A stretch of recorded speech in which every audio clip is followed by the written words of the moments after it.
기업들 이름을 아마 쭉 들어보시면요. 이따가도 더 설명해 드리겠습니다만 사모펀드의 손을 거쳐간 기업들도 꽤 있습니다. 대기업들도 마찬가지고요. 2004년 이후에 우리나라 사모펀드 제도가 도입이 된 지 이제 22년째인데요. 하지만 MBK 파트너스의 홈플러스 사태처럼 사모펀드가 들어가면은 결말이 좋지 않다. 이런 인식들도 좀 생겨나고 있죠. 기업 사냥꾼이라는 오명도 있고요. 또 최근에 우리나라에서 사모펀드들이 외식 프랜차이즈들, 저가 커피 브랜드들도 막 사모으고 있던데 왜 그러는 걸까요? 사모펀드의 현 주소를 한번 같이 알아보시죠. M&A 연구소 김영진 소장과 함께합니다. 안녕하세요. 네, 안녕하십니까. 오랜만에 모셨습니다. 네. 앞으로 조금만 마이크 쪽으로 네. 와주시면 감사하겠습니다. 우선은 가장 큰 이슈니까 홈플러스 이야기를 좀 안 할 수가 없을 텐데요. MBK 파트너스가 1,000억 원 정도의 대출을 직접 부담한다라고 밝혔습니다. 물론 이건 추가 투자는 아니고 대출이죠. 네. 어떻게 좀 급한 불을 끌 수 있겠습니까?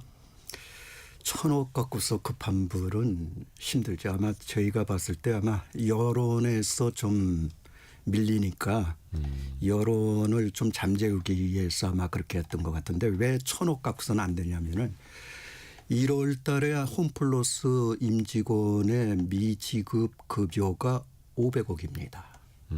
그게 지금 지급이 안 되고 있고요. 월급 못 준 것만 500억. 네. 그다음에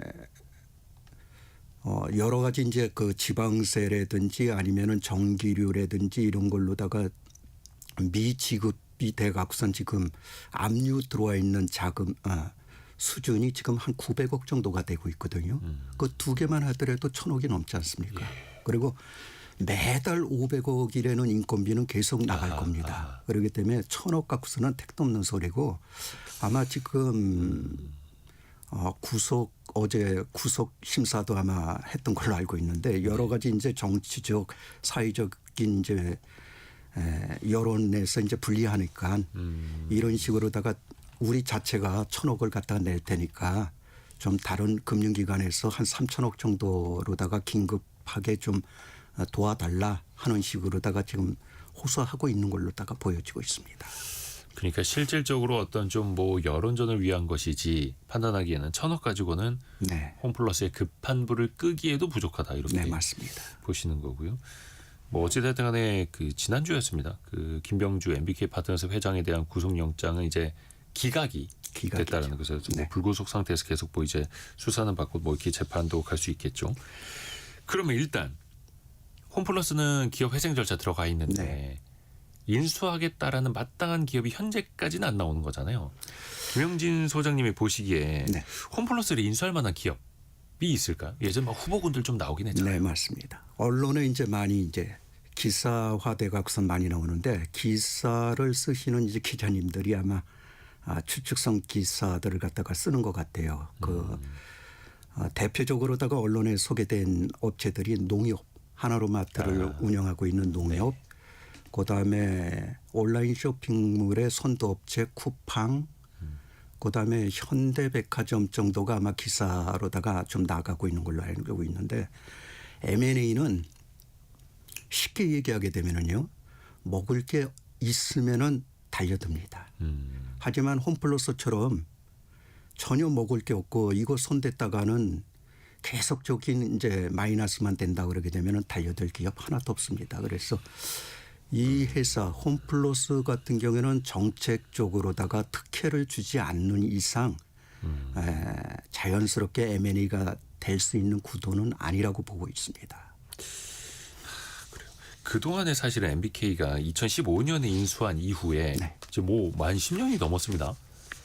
부동산도 많이 매각을 하고 네. 비용 구조도 많이 낮추고 했음에도 여전히 잠재 인수 의향자가 봤을 때는 매력적인 매물은 여전히 아닌 거예요. 그게 업황 때문일까요? 첫 단추부터 잘못 꼈죠. 이 홈플러스 인수전 뛰어들 때 쟁쟁한 경쟁업체들이 달라들었었어요. 이 당시만 하더라도 네, MBK에서 그런 쟁쟁한 기업을 갖다가 사모투자펀드를 갖다가 꺾고선 인수할 수 있다는 자신감도 이제 부족했던 것 같고요.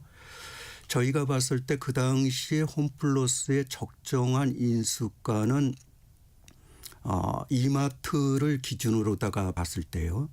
5조에서 한 6조 선이 가장 적정한 선으로다가 보고 있었습니다. 왜 그러냐면은 이마트의 기업 가치가 한 6조 한 2천억 정도 됐었거든요. 예. 그렇다 보게 되면은 홈플러스는 이마트보다는 기업 가치가 좀 적기 때문에 5조에서 6조가 가장 적정하다 이렇게 봤는데 아마 그 당시에 이제 뛰어들었던 인수 경영 사모투자 펀드들이 아마 KKR이랑 칼라일 쪽에서 아마 뛰어들면서 거기에 이제 분위기에 휩싸여 갖고 판이 7조 커졌군요. 2천억을 갖다 써냈거든요. 7조 2천억. 네. 그거 자체는 적정 인수가에서 보통 한 1,200억, 2천억 가까이 더 1조 2조 정도가 더 썼다는 얘기죠. 네, 그렇죠. 거기서부터 첫 단추가 잘못 끼어 있었어요. 너무 비싸게. 네. 그다음에 이제 이 대형마트의 이제 추세가 한참 잘 나갔을 때는 좋았었는데 이게 이제 온라인 쇼핑몰이라든지 이런 게 이제 득세하고 나서 꺾어지는 추세였었습니다. 그래서 이 홈플러스의 매출 추이를 보더라도 2024년, 2025년 보게 되면 거의 수평선입니다. 매출 자체가요. 그다음에 이제 홈플러스 인수할 때 이제 과도한 LBO를 갖다 썼다 하는 얘기들을 많이 하는데 레버리지죠. 네. 레버리지. 한 60%의 이제 부채를 안고선 뛰어들었습니다. 그 60%의 부채의 금융 비용이 상당했었거든요. 그걸 해소하기 위해서 이제 알짜 이제 부동산 그 점포를 이제 매각하면서 거기에 따른 이제 그 임대료가 이제 추가적으로다가 발생하게 되는데 이런 악재들이 이제 쌓이면서 오늘날의 이제 홈플러스 사태가 터진 걸로다가 보여지고 있습니다. 야, 그러면은 60%를 부채로 일으켜서 산 거였으면 거의 뭐 부채만 4조 원대가 그렇죠. 됐다라는 거고 네. 우리가 뭐 집을 살 때도 뭐 LTV라고 하는 게 있어서 40% 아니면 뭐 70%까지도 되지 않습니까? 뭐 천천히 이제 갚아 나가는 네. 건데 뭐 30년이 될 수도 있겠고 사모펀드도 그래서 이제 왜 LBO 방식 레버리지 바이아웃이라고도 하는데 뭐 부채 일으키는 경우 많잖아요. 많죠. 근데 어느 정도까지 부채를 일으키면 이거 좀 선을 넘더라 위험해지더라. 혹시 그런 선이 있을까요? 우리나라 같은 경우는 이제 규제가 좀 있습니다. 사모투자 펀드에 대한 규제가요.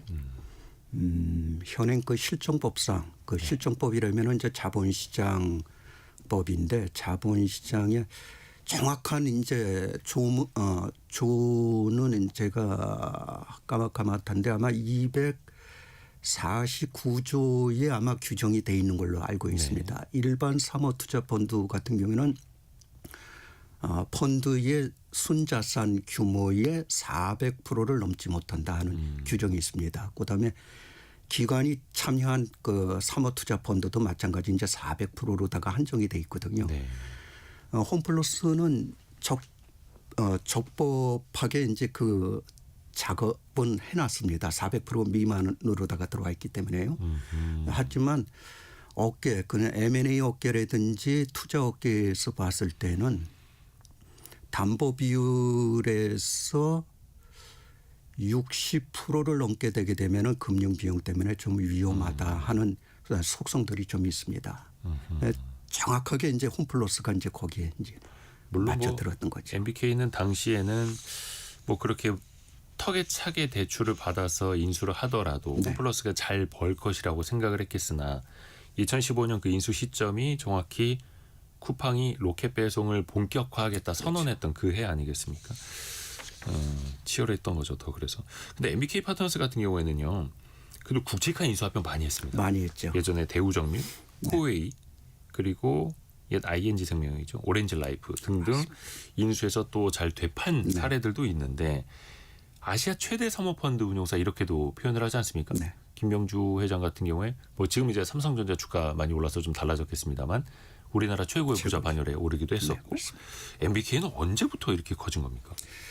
MBK 설립이 아마 2005년 정도 되는 걸로 알고 있는데 김병주 회장 같은 경우에는 글로벌 그 3대 사모투자 펀드라고 그러죠. 그 3대 사모투자 펀드라고 그러게 되면 이제 블랙스톤이라든지 KKR이라든지 칼라일인데 네. 칼라일의 아시아 총책 회장을 갖다가 역임을 했습니다. 나름대로 이제 그래서 인정받은 거죠. 네, 글로벌 사모투자 펀드에서 이제 능력을 인정받고 칼라일이 그 당시에 이제 우리나라의 이제 한미은행 딜할 때 이제 참여를 했었는데 네. 한국 실정을 보니까 본인이 독립해서 한국에서 사모투자 펀드를 운영하게 되면은 나름대로의 가능성이 있다는 걸 갖고서 칼라일에서 같이 일했던 멤버들이랑 같이 만든 게 이제 이 MBK 파트너스입니다. 그래서 1호 펀드는 그렇게 규모가 크지는 않았습니다. 한 15억 달러 정도 해각선 1호부터 시작해각선 2025년도에 6호 펀드까지 이제 조성이 됐었는데 총 펀드의 운영 금액이 320억 불이 넘습니다. 우리나라 돈으로다 보게 되면 한 46조 정도의 이제 네. 막대한 금액이거든요. 이걸로다가 이제 1호, 2호, 3호 쭉 해각선 이제 투자를 많이 했었는데 홈플러스를 투자했던 펀드가 3호 펀드입니다. 3호 펀드에서 이제 홈플러스가 이제 걸리게 되었고요. 4호, 5호에서 이제 많이 알려졌던 오스템 임플란트가 이제 5호 펀드였었고요. 6호 펀드가 작년에 이제 결성이 됐었는데 당초의 결성 금액은 한 70억 불이 넘지 않겠느냐 이렇게 봤는데 아마 이 홈플러스 사태라든지 여러 가지 이제 여건 때문에 아마 한 55억 불 정도로다가 아마 결성이 된 걸로 알고 있습니다. 그러니까 우리나라 식으로, 최대의 그 네. 사모투자 펀드입니다. 그렇죠. 돈도 네. 많이 모아서 또 굵직한 기업들을 어마어마하게 네.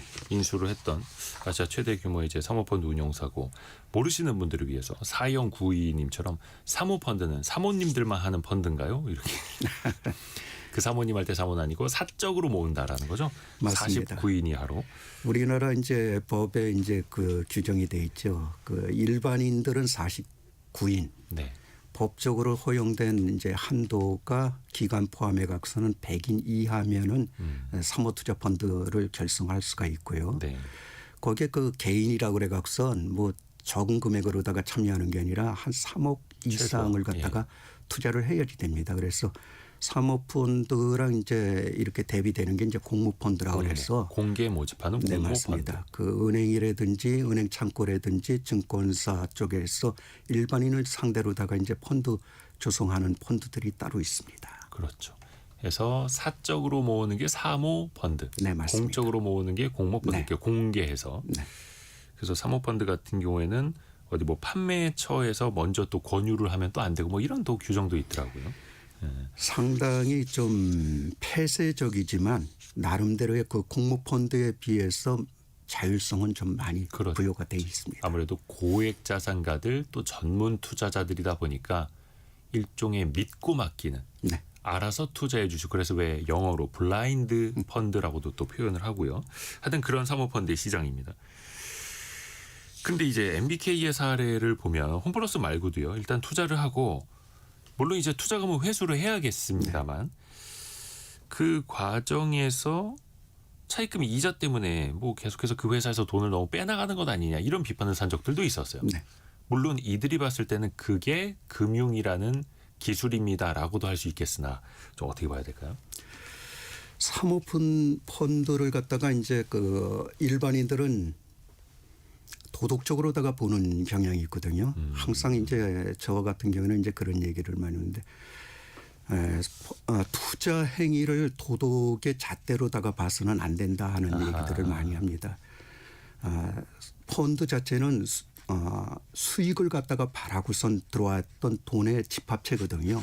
그렇기 때문에 법에서 허용하는 방법에서 모든 방안 중에서 최대의 그 수익을 올릴 수 있는 방안을 갖다 짜내는 게 이 펀드의 특성입니다. 그렇기 때문에 사회적인 아니면 여론에서 욕을 먹는 한이 있더라도 법에 허용된 테두리나 의해서 큰 수익이 날 수 있는 방안이 있다 그러게 되면 뛰어들게 됩니다. 그런 예전에 이제 논스타 같은 경우 이제 비판을 많이 했죠. 논스타 같은 경우에도 법에서 허용되는 범위 내에서 돈을 많이 빼갔거든요. 뭐 유상증자라든지 아니면 고배당이라든지 그렇죠. 아니면은 뭐 자산을 갖다가 매각해 갖고선 빼간다든지 해 갖고선 모든 수단을 동원해 갖고선 본인들이 투자한 금액을 갖다가 빼가서 이제 논스타가 큰 수익을 갖다가 올리게 됐었는데 네.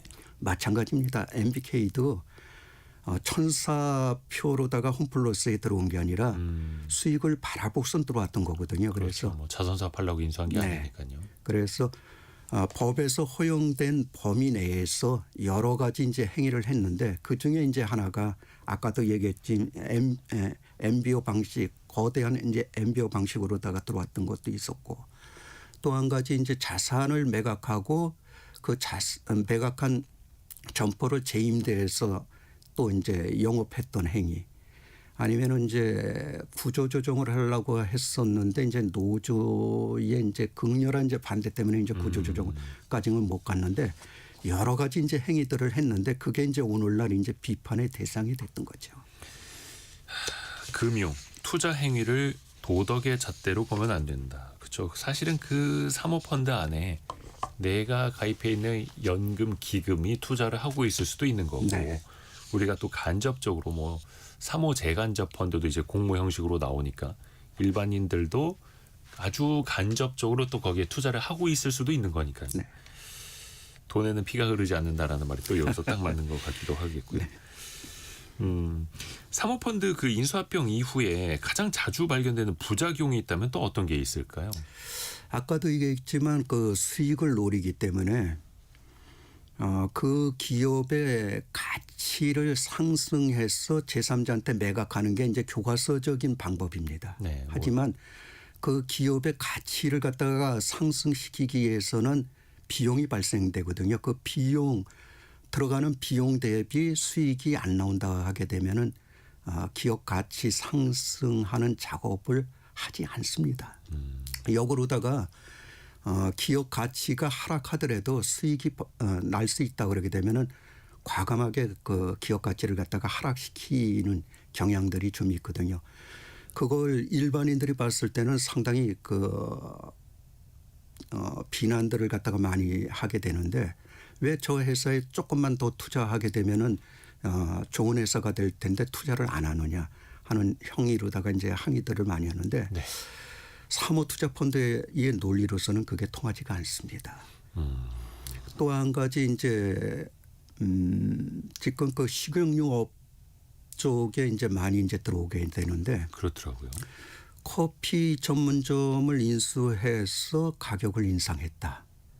왜 인상을 했겠습니까? 그 기업의 수익을 갖다가 노리기 때문에 하는 그렇죠. 거거든요. 수익성 높이려고. 네.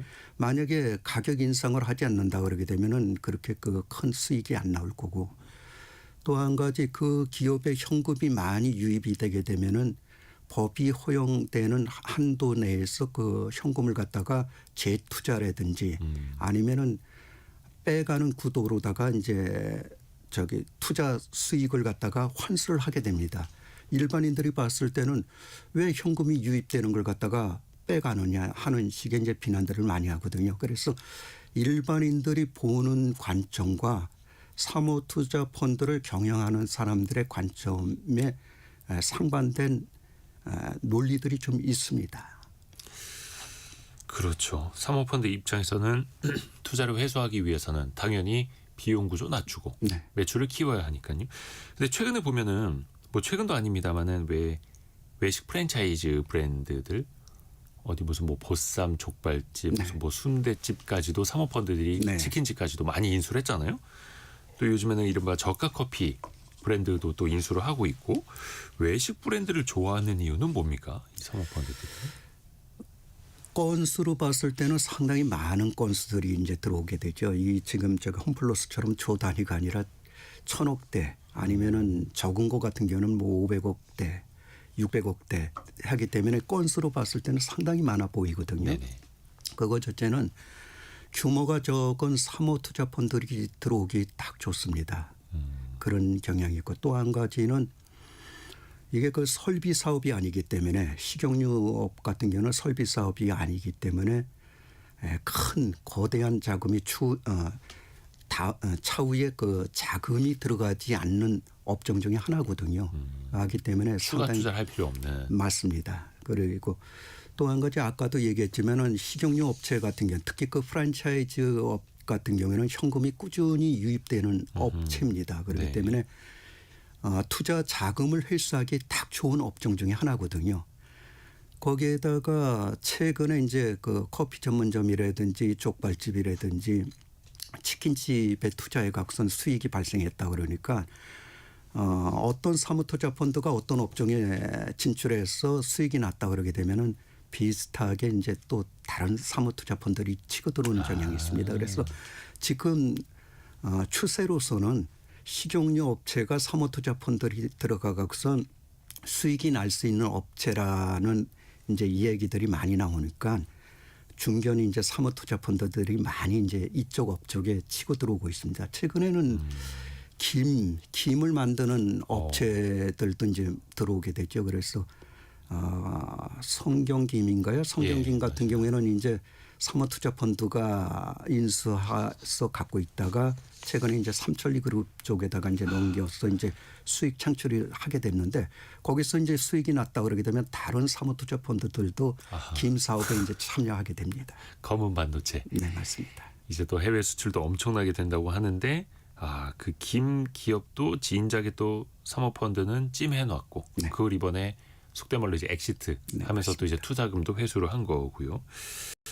그렇게 왜 제조업 같은 경우에는 왜 공장에 생산 설비도 계속 들여놔야 하고 설비 확장해야 되고 추가 투자가 들어가는데 이런 음식료 업체들은 그런 게 별로 또 들지 않으니 꾸준히 현금 흐름은 좋고 사모펀드가 좋아할 수밖에 없는 비즈니스 구조인 거네요. 또 이것도 수출도 할 수 있다면 안정적이죠. 이쪽 업종 자체가 향후에 그 이렇게 뭐랄까 시장에서 이렇게 퇴출되는 업종이 아니고 식용유업이라는 건 꾸준한 업종이잖아요. 근데 어떤 제조업체 같은 경우는 현재는 상당히 그 두각을 나타내는 사업이지만 그게 이제 몇 년 가갖고서는 전혀 그 쓸모없는 그 제조업이 될 수가 있거든요. 그런 위험도가 있지만 식용유 업체는 그런 위험도는 없습니다. 그 아까 사모펀드 인수한 이후에 원재료비를 좀 아낀다, 절감한다 이런 말씀 잠깐 해주셨는데 제 주변에도 예민하신 분들은요 그걸 아시더라고요. 우리 성공이형 청취자분들도 느끼실지는 모르겠는데 사모펀드가 인수한 그 외식업체는 왠지 가기 싫다 이렇게 말씀하시는 분도 있어요. 맛이 달라진다. 원재료를 싼 거 쓴다. 이게 통념인지 실제로 그런지 이거는 뭐 어떻게 필수입니까? 사모펀드 입장에서는? 제가 봤을 때 맛이 떨어진다 하는 거는 아마 물론 이제 개개인의 주관적인 것도 주관적인 있겠습니다만. 얘기 같고요. 예. 객관적으로 봤을 때 맛은 떨어지지는 않을 겁니다. 하지만 사모투자펀드가 인수해 갖고선 시장에서 허용되는 한에서 가격은 인상을 할 겁니다. 그러니까 비난을 받지 않는 선에서 가격 인상은 사모투자펀드들이 인수할 식용유 업체들은 필수적으로 나오게 됩니다. 그렇죠. 또 사모펀드는 어찌됐든 간에 하나를 누구 뭐 장인처럼 인수해서 30년 경영해야지 이런 건 아니지 않습니까? 샀으면 어이구. 팔려고 하는 거고 흔히들 이제 금융가에서 바이아웃이라고도 하는데 샀으면 이제 팔기 위해서 사는 게 또 목적이고 몇 년 후에 되판다 뭐 이런 공식 같은 게 있습니까? 사모투자펀드가 10년, 20년 동안 그 기업을 경영한다 그러면 사모투자펀드는 망합니다. 그러나요? 사모투자펀드는 개인 그 사모투자펀드 오너의 주머니에서 나오는 돈이 아니라 투자가들의 자금을 모아서 만든 게 사모투자펀드거든요. 그러니까 MBK라고 해서 다 김병주 회장 돈도 아니고 그렇죠. MBK의 순 자산도 아니고 네. MBK 펀드에 투자해주는 다른 법인들, 개인들의 돈이라는 거죠. 일례로다가 이제 MBK 말씀하셨는데 MBK의 자금을 대주는 데는 해외 쪽에 이제 연기금이라든지 주로 이제 해외 자금들이 많습니다. 그 캘리포니아 연금이라든지 아니면 캐나다 연금이라든지 아니면은 그 뭐 테마색이라든지 이런 식의 네, 그 싱가포르. 굵직굵직한 해외 자금들이 이제 MBK에다가 자금을 대갖고선 펀드를 구성하거든요. 우리나라의 이제 국민연금도 MBK에 이제 자금을 대줍니다. 그런 자금들은 근데 이제 자금을 댄다라기보다는 투자를 하는 거죠. 맞습니다. 그 운용사를 통해서 투자를 하는 네, 거예요. 맞습니다. 예. 그 자금들은 10년, 20년 동안 묶어달라. 그 기업에 투자해서 10년, 20년 묶어달라. 그런 투자가들은 하나도 없습니다. 보통 이제 사모투자펀드의 정관들 보게 되면은 보통 이제 운영 기간을 한 5년 정도, 평균적으로 5년 정도로다가 보고 있습니다. 그래서 네. 5년 이전에 이제 해산을 해서 투자가들한테 수익을 갖다 나눠주게 되면은 대성공이고 5년이 넘었다. 지금 홈플러스처럼 이제 10년 넘었죠. 이렇게 되게 되면 이거는 완전히 그 문제 있는 이제 프로젝트가 되게 됩니다. 그래서 통상적으로 잘 나가는 프로젝트 같은 경우는 5년 이내에 해산을 하게 되고요. 이제 그 잘못 낀 이제 프로젝트 같은 경우는 그 MBK가 몇 건에 이제 잘못 낀 게 있었어요. 그 예전에 이제 한솔저축은행 인수했을 때도 상당히 고전을 하다가 장기간 갖고 있다가 이제 그것도 매각을 했었고 영화 엔지니어링 같은 경우에 이제 영화 엔지니어링의 모델을 홈플러스가 이제 따라하는 것 같은데 영화 엔지니어링 같은 경우에는 이제 규모가 적었습니다. 1,000억대의 딜이었었거든요. 네, 네. 1,000억대의 딜에 50% 손실을 보고선 이제 그게 딜이 됐다고 하는 거랑 지금 이제 홈플러스의 7조 2천억짜리 딜을 영화 엔지니어링의 모델로다가 따라갈 수 있는 모델은 아니었었거든요. 규모가. 영화 엔지니어링 같은 경우에도 이제 상당히 실패한 딜 중에 하나였었습니다. 그래서 사모투자펀드라고 해서 무조건 성공하는 게 아니라 잘못했다가는 사모투자펀드 쪽박찹니다. 우리나라에서 옵티머스인가요? 그 네. 사모투자펀드 문제 삼아갖고서 형사이권까지 된 경우도 상당히 많이 뭐 있습니다. 라임이라는 네, 맞습니다. 것도 있었고 네. 옵티머스 문제도 있었고 그래서 사모펀드가 굉장히 또 정직해야 하는 거고 그러면은 지금 MBK라는 운용사의 능력을 보고 MBK 펀드에다가 돈을 태워서 홈플러스에 간접 투자를 했던 투자자들은 10년째 그 자금이 묶여 있는 거예요. 묶여 있죠. 내주지도 못하고요. 네. 거기에 투자한 회사들이 대부분 이제 캐나다 연기금, 테마색 이런 회사들입니다. 물론 이제 뭐 MBK 마이클 병주킴을 보고 투자를 했겠습니다만 그 전에는 내가 돈 많이 벌어들이지 않았느냐 뭐 또 네. 이렇게도 할 수도 있겠고 반대로 사모펀드가 또 너무 어두운 면만 있는 건 아닙니다. 왜 회생을 잘 시켜주기도 하고 사모펀드 아니었으면 정말 어려움에 빠질 뻔한 기업들 투자에서 좀 잘 된 사례들도 좀 알려주세요. 자본주의가 발달된 회사 나라에는 사모투자펀드들의 그 기여가 상당히 많습니다. 우리나라에서 사모투자펀드들을 갖다가 그렇죠. 왜 사모펀드가 많이 발달한 나라에서 또 금융산업도 네, 발달한 나라일 맞습니다. 테고요. 이게 그 도입을 하게 됐던 것도 그런 나라들을 보고선 했던 거거든요. 홈플러스처럼 이제 어두운 면도 있지만 어두운 면은 불과 이제 10% 미만이고 90%의 밝은 면들도 많습니다. 일례로다가 한번 MBK 지금 얘기 나오는데 MBK가 나쁜 면만 있었던 게 아니라 좋은 점들도 많았었거든요. 일례로 MBK가 이제 투자해서 이제 성공했던 딜 한번 말씀드려 볼게요.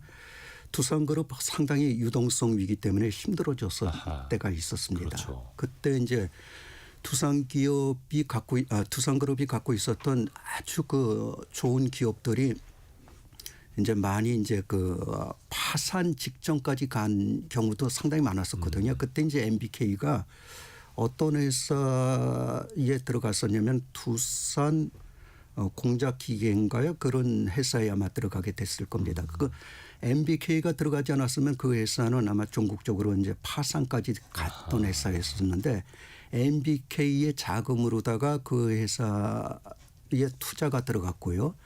MBK가 투자함으로 인해 갖고선 어느 정도의 시간을 벌고 글로벌의 이제 글로벌 영업망을 확증시키고 자금이 있기 때문에 R&D 투자까지도 해갖고선 지금 세계적인 공작기계 회사가 돼갖고선 지금 회생이 된 상태가 된 게 있고요. 또 한 가지 그 ING 생명보험 같은 경우 한국 시장에서 철수한다고 그랬을 때 갑자기 철수한다고 그러게 되면 공중에 붕 뜰 수가 있거든요. 그때도 이제 MBK가 이제 참여해 갖고선 ING 생명보험을 인수해서 종국에는 그걸 신한 금융 지주 회사에다가 넘겨서 지금 잘 운영이 되고 그게 있습니다. 오렌지 생명이 되고. 네. 네. 또 한 가지 아마 대한전선 지금 주식 투자하시는 분들 많을 겁니다. 네. 대한전선 사태 터졌을 때 자본 잠식 상태까지 갔었거든요. 그렇죠. 네. IMMP 쪽에서 이제 투자를 했었는데 그 당시에 IMMP는 자금 어느 정도의 자금 투여를 해서 자본 잠식 상태를 불식시키게 되면 살릴 수 있다 해갖고선 투자를 해갖고 지금 정상적인 대한전선이 되지 않았습니까? 그렇죠. 그래서 호방건설에서 인수해서 지금 잘 운영을 하고 있고 이런 식의 기능 역할들이 상당히 사모투자펀드들이 많이 하고 있습니다. 그러니까 대한전선도 2010년대 중반이었나요? 초반까지 굉장히 어려워서 은행들의 지원 계속 받다가 사모펀드 넘어갔다가 네, 맞습니다. 이제 제대로 된 주인 만나서 또 이제 사업도 잘 펼치고 있는 네. 거고 그러면서 또 그 한켠에서는 협력사라든지 뭐 또 고용이 또 유지가 될 수도 있는 거고요. 그러니까 뭐 양면성은 다 있습니다. 사모펀드를 이제 이거 하나 좀 여쭤봐야겠네. 그러면은 중간에 사모펀드를 거쳤다가 일반 기업에게 인수되기도 네. 합니다. 뭐 전략적 투자자 아니면은 FI라고보다는 이거 어떻게 표현해야 되죠? 재무적 투자. 재무적 투자자, 네. 재무적도 이렇게 나눠서 부르기도 하는데 어떤 점이 가장 다를까요? 사모펀드가 들어오는 거랑 전략적 투자자가 들어오는 것? 보통 이제 그 기술력이 있는 회사, 특히 그 오너가 엔지니어링이 있는 회사들 같은 경우는 딜을 할 때 일반 기업이 자기네 회사를 인수하는 것보다 사모투자펀드가 인수했을 때 상당히 좋아합니다. 왜 그러냐면은 파는 사람 입장에서요? 네, 파는 사람 입장에서요. 네. 왜 그러냐면은 사모투자펀드 같은 경우에는 이제 나름대로는 경영을 한다고 하지만 한시적입니다. 그 한 5년 정도 본인들이 이제 투자금을 회수할 때까지 이제 경영에 참여를 하게 되는데 그러다 보니까 이제 기술력이 있는 오너가 있다고 그러게 되면 그 기술력이 있는 오너를 안고선 가게 됩니다. 그래서 어떤 사모투자펀드 같은 경우는 대표이사 자리를 기존에 있는 대표이사한테 유지를 시키면서 사모투자펀드는 자금이라든지 그러니까 재무적인 관리는 사모투자펀드가 하고 회사 경영은 전적으로 이제 오너가 예전에 오너가 이제 하게끔 하는 이제 사모투자펀드들도 있거든요.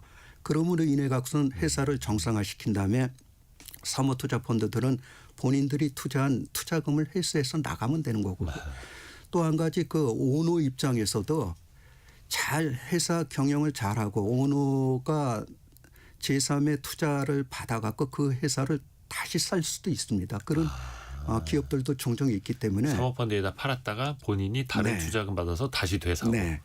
그렇기 때문에 기술력 있는 회사의 오너들은 사모투자펀드가 들어온다 그러면 상당히 좋아합니다. 또 한 가지는 경영 참여뿐만이 아니라 아까 이제 앵커님도 얘기했지만 FI라고 그러죠. 재무적 투자자. 저희한테도 이제 그런 제안들이 많이 들어오는데 사모투자펀드에서 이제 어떤 딜이 이제 시중에서 이제 돌아다닌다 하게 되면은 제안이 옵니다. 우리는 이제 경영에는 참여할 저기는 없으니까 우리가 이제 재무적 투자만 할 테니까 투자 수익을 확보할 수는 안만 달라. 그러게 되면은 우리가 투자 자금만 넣어주겠다 해갖고선 SI 그러니까 전략적 투자자들과 둘이서 어떤 딜을 갖다가 참여하게 되는 딜들도 많이 하게 됩니다. 나는 돈만 투자할 테니 네, 알아서 맞습니다. 경영 잘 해주고 내 돈만 불려서 잘 돌려줘. 네, 이런 맞습니다. 식으로 이제 재무적 투자자가 되는 거죠.